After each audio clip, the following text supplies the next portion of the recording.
Hello again. Welcome to another edition of Media Watch. I'm your co-host, Eric Tait, Bob Anthony. And I'm Alan Singer.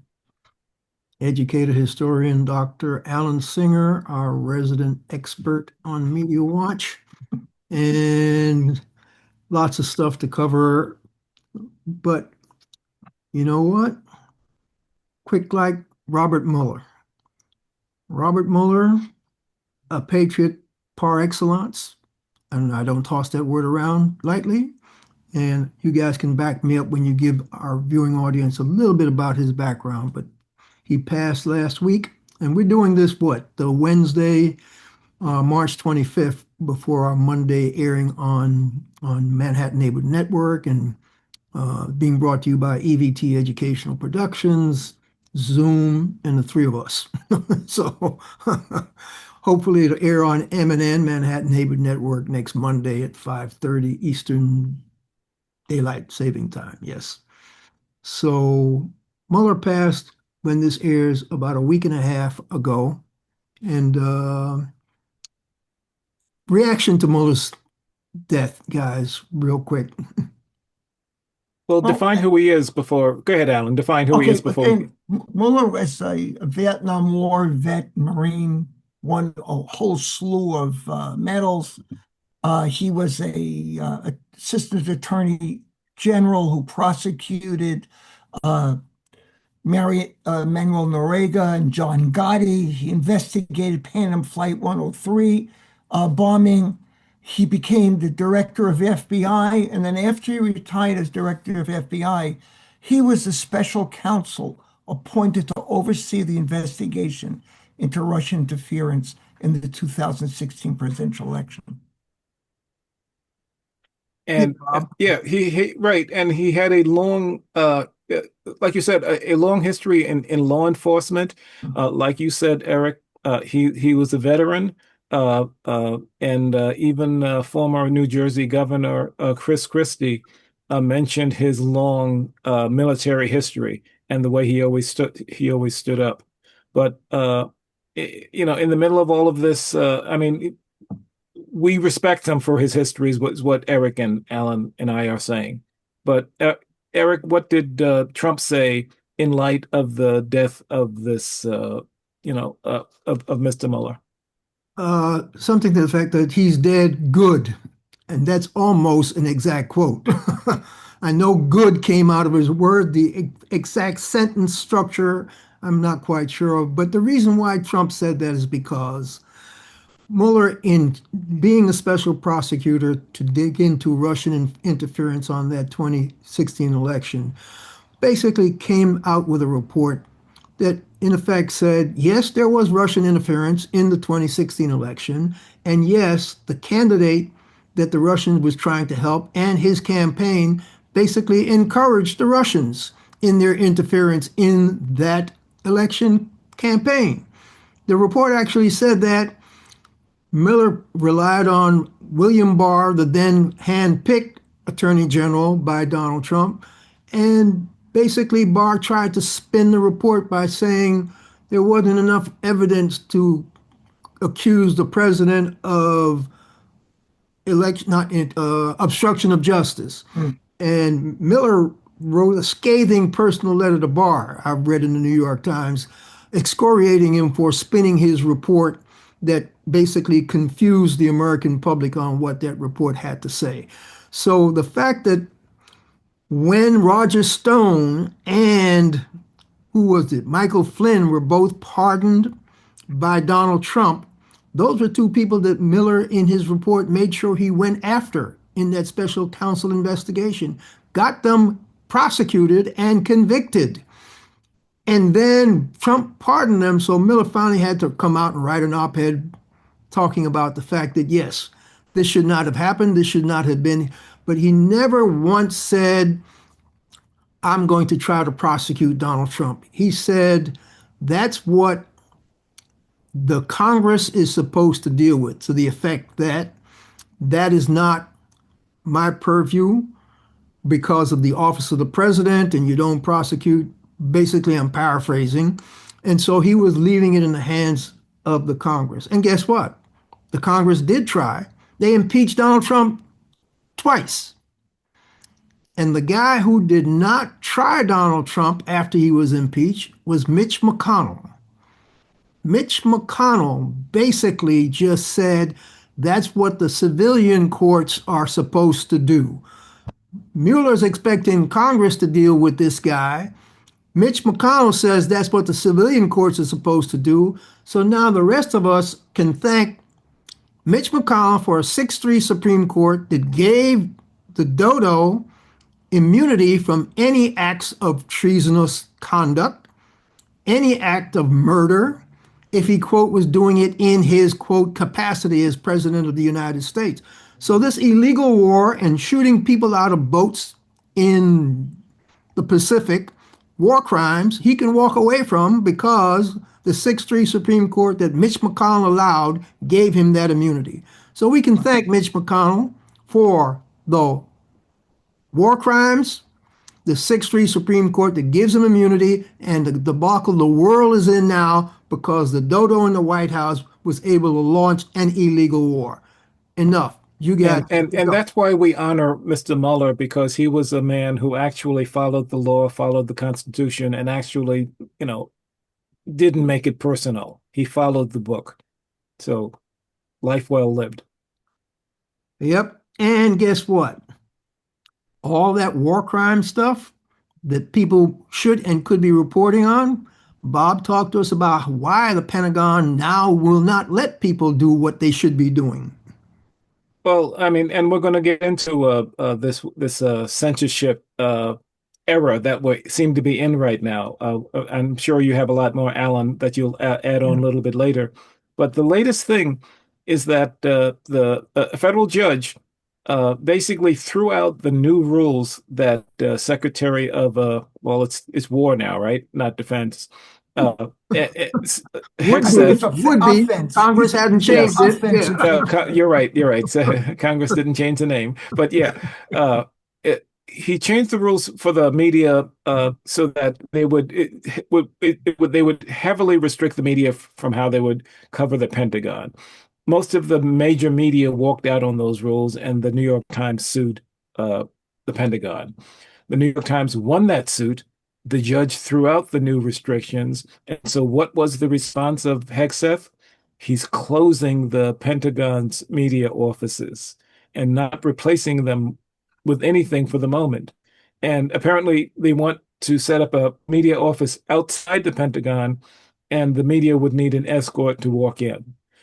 All of that is blatantly in the goes against the First Amendment and other laws in the Constitution.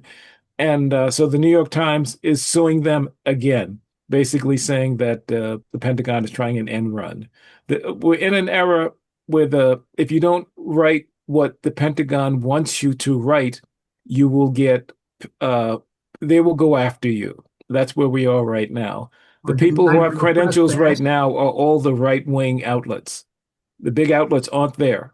But go ahead, Alan. I know you had a lot more. No, on Truth Social, his feed, Trump charged, and this is a quote, highly unpatriotic news organizations. They were airing lies, and he mused about charging them with treason. And he specifically cited CNN, which a wealthy Trump loyalist is seeking to buy. We're trying to undermine our decisive victories in Operation Epic Fury.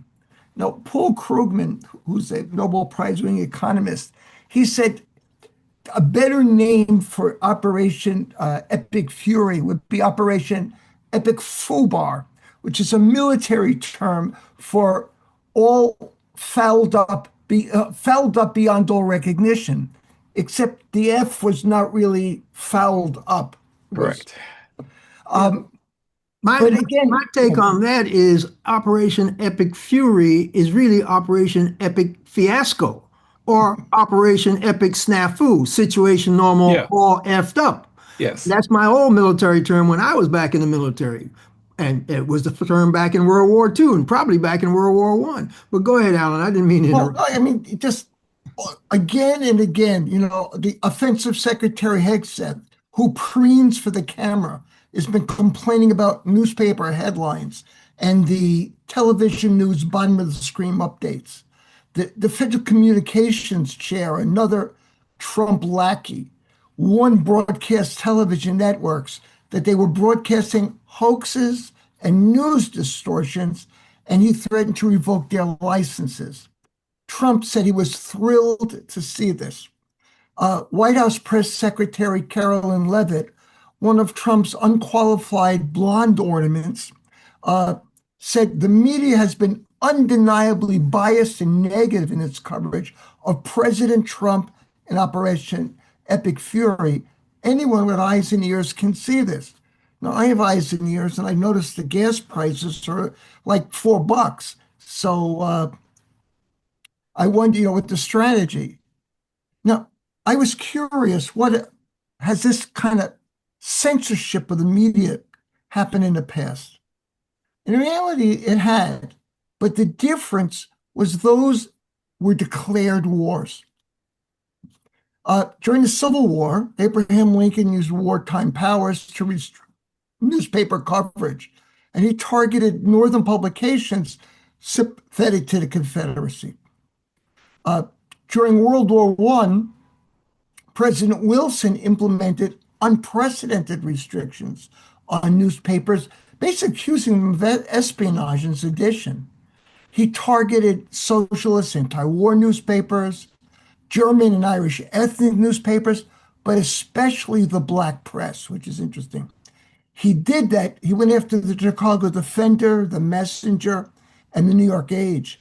And he cute because they were criticizing racial segregation in the military. And they were calling on the Wilson administration to take a stand against lynching. Federal agents were appointed to monitor the black press and to look for articles that would be un-American. The U.S. Post Office was weaponized against these publications, banning newspapers from being mailed if they were too critical of the government. And in 1919, The Messenger, which was co-founded by A. Philip Randolph, was declared the most dangerous Negro publication in America. And Randolph was placed under government surveillance, threatened with sedition charges because of his criticism of the draft. So it's been done before in times of war. What stands out about Trump is this is an excursion. It's like a Viking cruise. It's not a war, at least according to Trump. Here's the thing. I know the black press definitely excoriated racist Woodrow Wilson for all his practices, but I'm pretty confident if we went back through the archive, they were not talking about troop movements. They were not talking about munitions deployment. They were not talking about any of that stuff that they claimed they wanted them to not publish. Okay? Supposedly, that's what Hegseth and Trump are allegedly talking about. We're going to censor all this and censor all that. But guess what? Trump and Hegseth are the people who are saying, we're going to send 5,000 Marines. We're going to move 1,500 airborne troops, et cetera, et cetera. Well, first of all, why are you going to tell your, quote, enemies? Now, you're the commander in chief and you're the secretary of war? Excuse me? Yes. Why are you going to tell your enemy where and when you're moving your troops? And then you're going to turn around and try to censor people and tell lies about how the war is going on. Basically, our own allies are now skeptical of us and the Israeli. Let me read you a quote from ITV. This is the British press.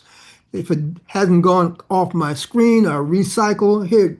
U.S. and Israel accused of overselling military success in Iran. And that's an ITV headline. A quick quote. They're saying, ITV has spoken to intelligence sources in a number of allied nations in the West and the Middle East, all of whom shared concerns that the Trump administration is overselling Iranian military losses and underselling the possible length of the war.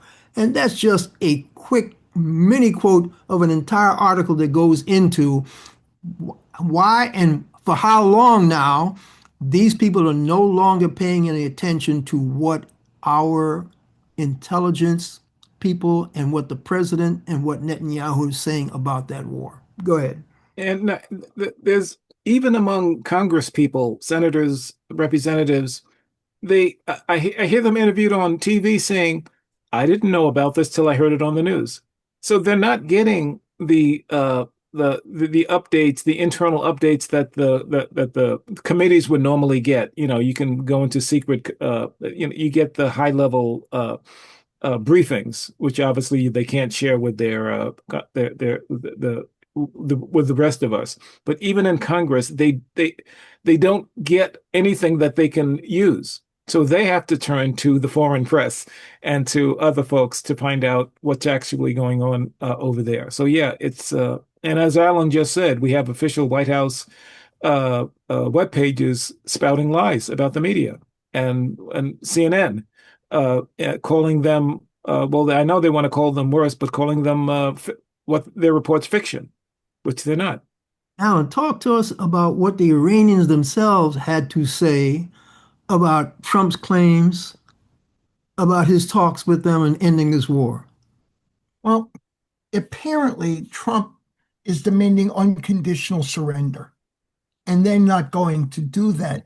Essentially, that would allow Trump to decide the future of a country of 100 million people.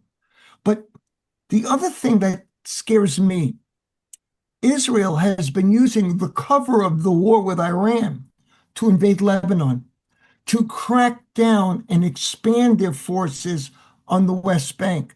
And the United States is essentially complicit with these actions. Now, the other thing, because Trump is saying, no, we're doing this because it was an imminent threat to the United States. Well, Netanyahu in Israel, the crown prince of Saudi Arabia, they've been pushing the United States to expand. They want the United States to send in troops on the ground. You know, at what point is the United States, people in Congress, are they going to say, hey, wait a second, those weren't the goals of the United States here?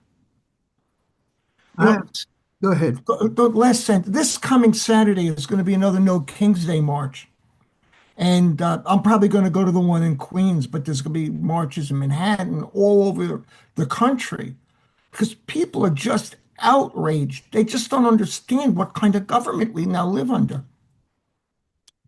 I've seen some quotes from a number of generals, former U.S. high-ranking generals, where they flat out right say the Iranians are not going to roll over and be pacified and subjugated in 2 weeks. And it's a delusion to think that this war is going to be over in 3 weeks, because even if Trump is looking for an off ramp, the Iranians are not going to now go back and say it's over because you say it's over. They're going to want their own concessions to get him off the hook that he's trying to now. What is they're looking for? The phrase he's looking for his off ramp. Well, Yeah. guess what? The Iranians are not giving him an off ramp. They are now expanding their attacks on the United Arab Emirates. They are expanding their attacks on all those Gulf states that are in alignment with Israel and the United States. And guess what? Those generals are saying, don't believe that their ballistic missiles have been totally annihilated and their ability to produce more have been annihilated. That's bogus. And so Trump is lying when he says, oh, yeah, we're in good talks and it looks like they're going to give up their enrichment. They're going to do it. The Iranians have come back and said, this man is making false statements so he can manipulate your markets. One of you guys pick up on the fact that, yeah, the Iranians are actually telling the truth about them manipulating the markets. What did Chris Murphy say about an investigation about people profiting? I mean, I'm not going to go into that, but I am going to go into, and I wish I could remember the person who said it, person who said that at this moment, you're getting more facts out of Iranian state media than you are getting out of the White House. It's more accurate and more truthful because there are no, what you just said, there are no negotiations going on right now. Even though Trump says, "Oh, we have had great progress with the negotiations." And as far as the stock market manipulation, I've seen a number of stories where uh, you can tell that there's been trading in advance of military moves, and apparently, what Eric, I guess defense stocks are doing pretty well right now.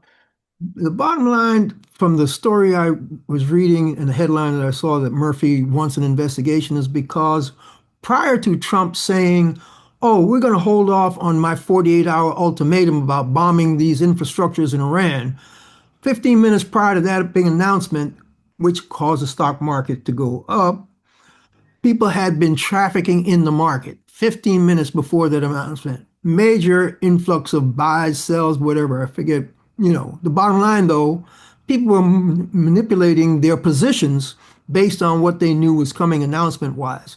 And so when the market jumped up, guess what? People may have bought when it was low. When it jumped up, they may have sold while it was high, made a ton of money, whatever. That's why Murphy's calling for some sort of investigation. And And why the Iranians are correct when they said he's making these announcements because he's worried about your markets tanking and people being upset about the high price of oil, which is causing the markets to fluctuate. no, Hey, if the White House wasn't involved, there would be an investigation. I mean, if you saw a lot of betting action, say in a football mhm. game right before a field goal, you knew, and the guy missed a chip shot. I mean, that would be an instant investigation if there was, suddenly a vast jump in bets that the world's best field goal kicker would miss this next one. Mhm. But with the White House involved and the current Department of Justice, you're just not going to get that. Yeah, Yeah. right. The So the those other are, thing, a number of retired military personnel have challenged what is going on.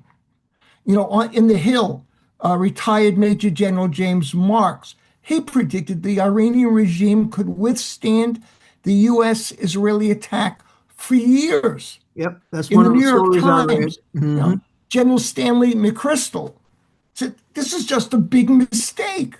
On CNN, retired Major General Randy Manner said they keep changing their goals. I mean, what we have is people who know about war, not Hegseth, who knows Right. about TV commentary, and not Trump of the famous bone spurs. People who know about war have said this is a disaster. And Indeed. those commentators Indeed. have been pretty courageous because you know what happens to former generals and who say things against Trump. They try to go after your pension. They go Mm. after, they try to do something else. So these are courageous statements at this moment from people who know what the hell they're talking about. And Hex says does not know.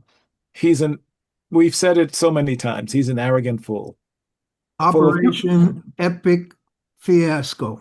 yeah. Look, I mean, the Let's other thing, you look at a map, the Strait of Hormuz is about 20 miles wide. On one side of the strait are the Iranian hills, where they have all of their missiles based. On the other side are the oil fields of the Gulf countries. And my God, they could lob mortars over there and take them out. Yeah. The ships can't go through. Trump asked allies to send their ships. Well, why isn't he sending American ships through to escort the tankers?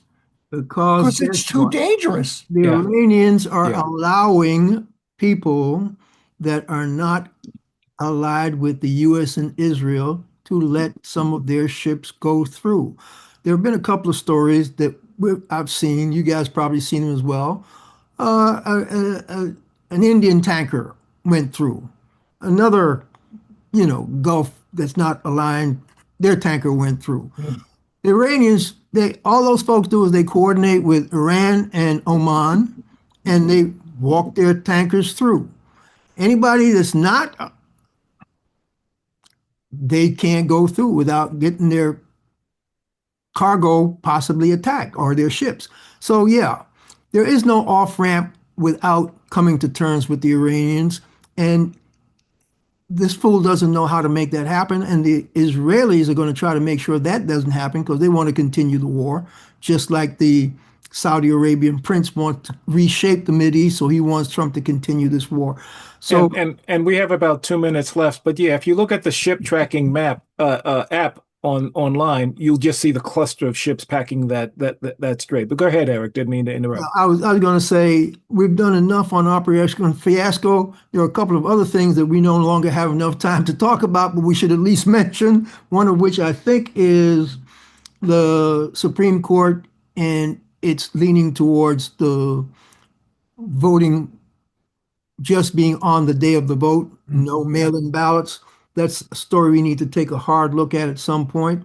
The fact that Trump and the Republicans are trying to push this SAVE Act. Now, this Save America Act, which is basically a solution in terms of a problem that doesn't exist, which is voter fraud. Right. Okay, they're pushing hard on that, and Trump says he's not going to sign any legislation unless Congress passes that bill, which means no compromise on TSA problems, no compromise on any other stuff. So The Democrats will never sign that. Go ahead, Eric. no, you guys go ahead. Tag whatever else we need to the do. last piece Go ahead. we Go wanted, ahead. social media, Meta, Instagram, Facebook, Google, and YouTube are losing cases across the country because they manipulate young people in dangerous ways. And the young people are getting multi-million-dollar awards. I don't know if this is going to stay, but I think it's these companies have been getting away, and you could say we're getting away with murder because they're young people who have done things that put their life at risk. So two trial verdicts came down. One in where? Texas?